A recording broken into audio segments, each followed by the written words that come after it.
The country's economy relies highly on trade of commodities, and Transnet is an integral part of the logistics value chain. The fresh produce exporters, along with miners, could be the most affected by this strike action at Transnet. The CEO of the African Rail Industry Association, ARIA, Mesila Nhlapo, says their concerns as a strike would be disastrous. My appeal to the unions, to Transnet, to Treasury, you need to sit down and collectively resolve the issues of how we ensure that jobs within Transnet are protected, how we ensure that Treasury comes to the party as a shareholder, government as a shareholder, to protect their interests within Transnet. The fight is not about Transnet management.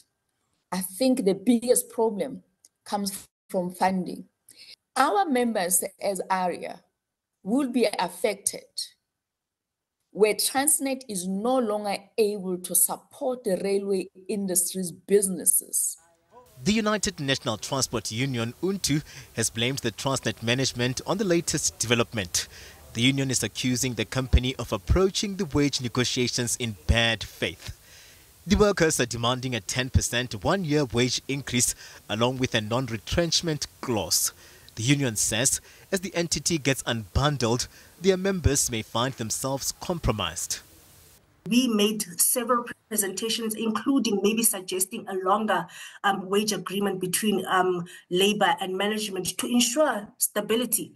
And they really did not seem to consider this proposal at all. So what that tells us as labor is that management doesn't seem to be worried about the impact of an industrial action.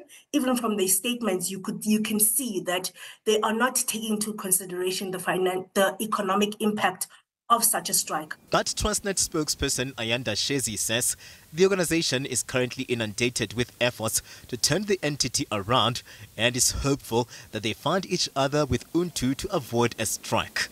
The entity is firm on its 3% offer of 6% in the first and second year and 5.5% in the final year.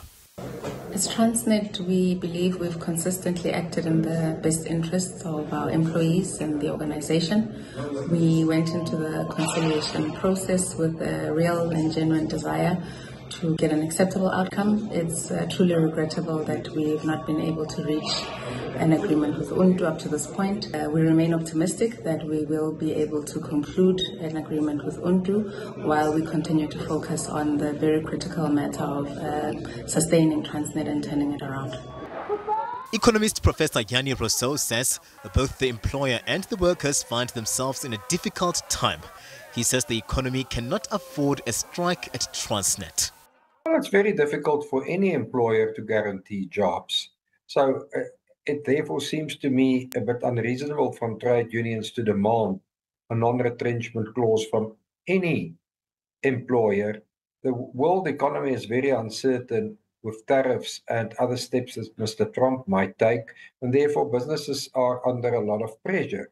So a strike at this point in time, in my view, at Transnet is very short-sighted, might lead to job losses, and might even lead to Transnet permanently stopping rendering certain services. UNTU is the majority union at Transnet with 26,000 members and maintains that in the balloting it will also approach non-unionized staff that also have issues with the wage offer. Meanwhile, Transnet says the 6% will only be extended to those that have signed, cautioning that any wage agreement concluded with UNTU will be effective from the date of signature of the agreement, which means there won't be a back pay as a result. Katlego Logodi, SABC News in Johannesburg.